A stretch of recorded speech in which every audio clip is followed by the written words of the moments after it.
Hi இன்றைக்கி என்னென்னா எல்லாருக்குமே ரொம்ப பிடிச்ச கேரமல் பிரெட் புட்டிங் எப்படி செய்யுதுன்னு பார்க்கலாமா? அதுவும் வீட்டில் இருக்க 4 பொருளை வச்சு குயிக்காக செஞ்சிடலாங்க. கண்டிப்பாக ட்ரை பண்ணி பாருங்கள். சாப்பிட்டுட்டே இருக்கணும் போல் இருக்கும்.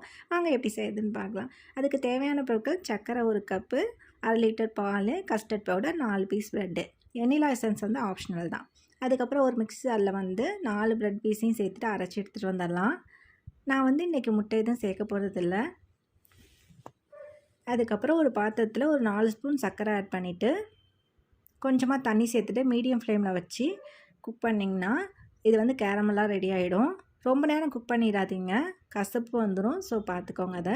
அதுக்கப்புறம் வந்து ஒரு பாத்திரத்தில் 1/2 லிட்டர் வந்து மில்க் ஆட் பண்ணிவிட்டு 1/2 கப் சர்க்கரை சேர்த்துருக்கேன். சேர்த்துட்டு 1 ஸ்பூன் வந்து கஸ்டர்ட் பவுடரை மில்கில் வந்து மிக்ஸ் பண்ணிவிட்டு அதையும் ஆட் பண்ணிக்கலாம். ஆட் பண்ணோட்டி உடனே கெட்டியாகிடும். அதுக்கப்புறம் நம்ம வந்து பிரெட் கிராம்ஸ் ஆட் பண்ணிக்கலாம். பிரெட் கிராம்ஸ் ஆட் பண்ணி கிளறி விட்டிங்கன்னா உடனே வந்து மிக்ஸ் ஆகி வந்துடும்.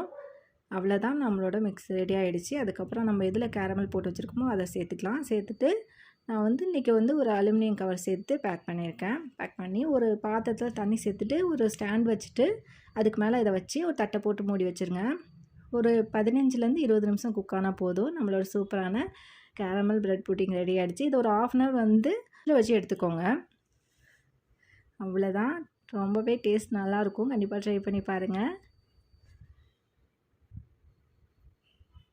சாஃப்டாக இருக்கும், சாப்பிடவும் ரொம்ப டேஸ்ட்டாக இருக்கும். நம்ம சேனலை ஃபஸ்ட் டைம் பார்க்குறவங்களா இருந்தால் ப்ளீஸ் சப்ஸ்கிரைப் பண்ணிக்கோங்க. பாய்.